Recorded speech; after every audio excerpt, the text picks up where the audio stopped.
आपल्यासोबत उपमुख्यमंत्री एकनाथ शिंदे आहेत, त्यांच्याशी आपण बोलूया। शिंदेजी, आपण बघतो युनेस्कोच्या समितीने महाराष्ट्रातील 12 गड किल्ल्यांना जागतिक वारसा म्हणून घोषित केलेला अतिशय आनंदाचा क्षण। हॅलो, युनेस्कोच्या समितीने महाराष्ट्रातील 12 गड किल्ल्यांना जागतिक वारसा म्हणून घोषित केलंय। आपल्या महाराष्ट्रासाठी अतिशय आनंदाचा क्षण आहे, काय तुमची प्रतिक्रिया? आता म्हणजे आजचा दिवस ऐतिहासिक आहे आणि आज आपल्या 12 किल्ल्यांना युनेस्कोने जागतिक वारसा वर्ल्ड हेरिटेजचा दर्जा दिला आहे। ही आपल्या तमाम महाराष्ट्रासाठी भूषणावं आहे आणि आपण छत्रपती शिवाजी महाराजांच्या आशीर्वादानेच हे सगळं घडलंय असं म्हणून छत्रपती शिवाजी महाराजांचे आशीर्वाद आणि त्यांचा आदर्श हे डोळ्यासमोर ठेवूनच आपलं सरकार गेले 3 वर्ष काम करतंय।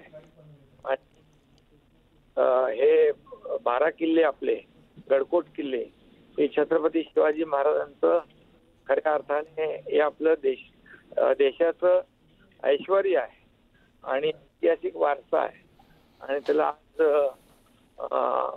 याचा जागतिक वारसा दर्जा मिळालाय। आपल्या सगळ्यांसाठी खूप अभिमानाची आनंदाची बाब आहे आणि यामध्ये मी प्रधानमंत्री मोदी साहेबांना देखील धन्यवाद देईन, कारण केंद्र सरकारच्या माध्यमातून देखील याचा पाठपुरावा झाला। आपल्या महाराष्ट्राच्या सांस्कृतिक विभागाचं देखील अभिनंदन करीन की त्यांनी देखील सातत्याने पाठपुरावा केला आणि आपलं राज्य सरकार देखील आता गडकोट किल्ल्यांचं जतन आणि संवर्धन या ठिकाणी करतंय। हे आपण अनेक किल्ल्यांवरची अतिक्रमणं असतील आपण काढत असताना, किल्ल्यांचे संवर्धन करत असताना आता फक्त शिवप्रेमींनी देखील या गडकोट किल्ल्यांचं पावित्र्य जपलं पाहिजे, राखलं पाहिजे आणि खऱ्या अर्थाने आजचा दिवस खूपच आपल्या सगळ्यांसाठी अभिमानाचा आणि ऐतिहासिक आहे, आनंदाचा आहे। आणि आपण छत्रपती शिवाजी महाराजांची शिवजयंती देखील आपण लाल किल्ल्यामध्ये त्या ठिकाणी औरंगजेबाबरोबर जे छत्रपती शिवाजी महाराजांनी त्याला खडे बोल सुनावले होते त्या लाल किल्ल्यात देखील शिवजयंती आपण साजरी करू लागलो। हे देखील आपल्या सगळ्यांसाठी अभिमानाचे आणि आजचं सगळ्यात महत्वाचं म्हणजे आजचं जे जागतिक वारसा हा दर्जा मिळाला हे सर्व छत्रपती शिवरायांच्या आशीर्वादामुळे शक्य झालं। अगदी शिंदेजी, खरं तर हे आपले जे गड किल्ले आहेत ते केवळ वास्तू नाहीये तर अगदी जिवंत इतिहास असं म्हटलं तरी हरकत नाही। जेव्हा या आपल्या 12 वास्तू, आपले हे गड किल्ले जेव्हा जगाच्या पाठीवरती बघितल्या जातील, भारताकडे बघण्याचा, महाराष्ट्राकडे बघण्याचा जगाचा दृष्टिकोन पण कसा बदलेल, त्याबद्दल काय सांगाल?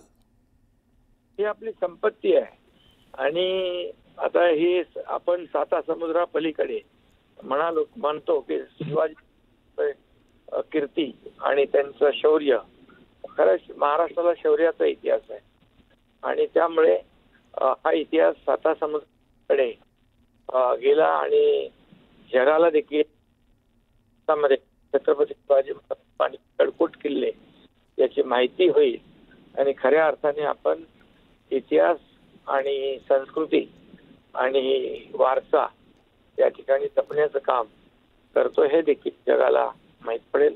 आणि म्हणून मी पुन्हा एकदा ज्यांनी यासाठी प्रयत्न केले त्या सगळ्यांचं अभिनंदन करतो। शिंदेजी, आपल्यासोबत आमचे प्रतिनिधी उदय जाधव आहेत, ते तुम्हाला प्रश्न विचारतायत।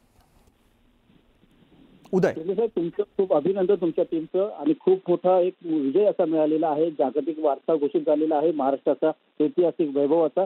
खरं तर तुम्ही मुख्यमंत्री असताना तुमच्या कार्यकाळामध्ये ही मोहीम जी आहे ती सुरू झाली आणि त्याला आता यश येताना दिसत आहे। पूर्वेकडचा जिब्राल्टर असं आपल्या किल्ले रायगडाचं स्वराज्याची राजधानीचा उल्लेख केला जातो। ज्याप्रमाणे आपण पाहतोय किल्ला जो जिब्राल्टर आहे त्याचं आंतरराष्ट्रीय वैभव आहे, तिथे आंतरराष्ट्रीय पर्यटक मोठ्या संख्येने येतात।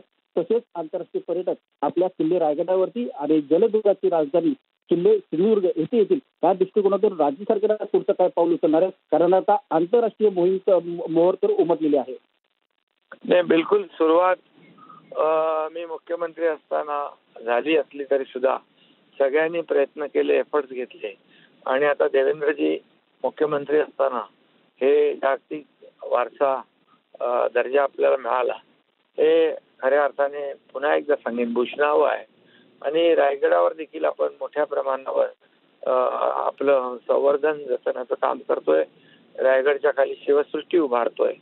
त्यामुळे आणि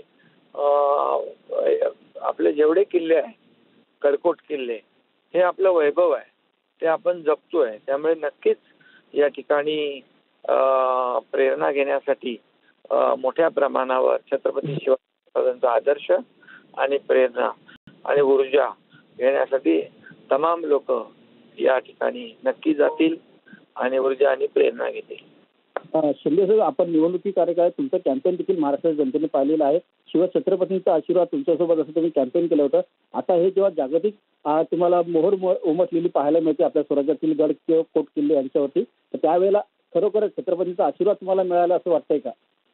नाही, बिलकुल. छत्रपती शिवाजी महाराजांच्या आशीर्वादामुळेच तर आपण राज्याचा कारभार करतोय. आणि केंद्रात देखील आदरणीय प्रधानमंत्री मोदी साहेब देखील छत्रपती शिवाजी महाराजांचा आदर्श ठेवूनच कामकाज करतायत.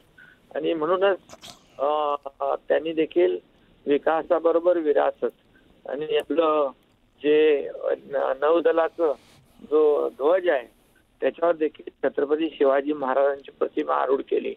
त्यामुळे छत्रपती शिवाजी महाराज यांचे आशीर्वाद कायम पाठीशी आहेत आणि त्यांचा आदर्श डोळ्यासमोर ठेवूनच आपण काम करतोय. त्यांचे आशीर्वाद आहेत.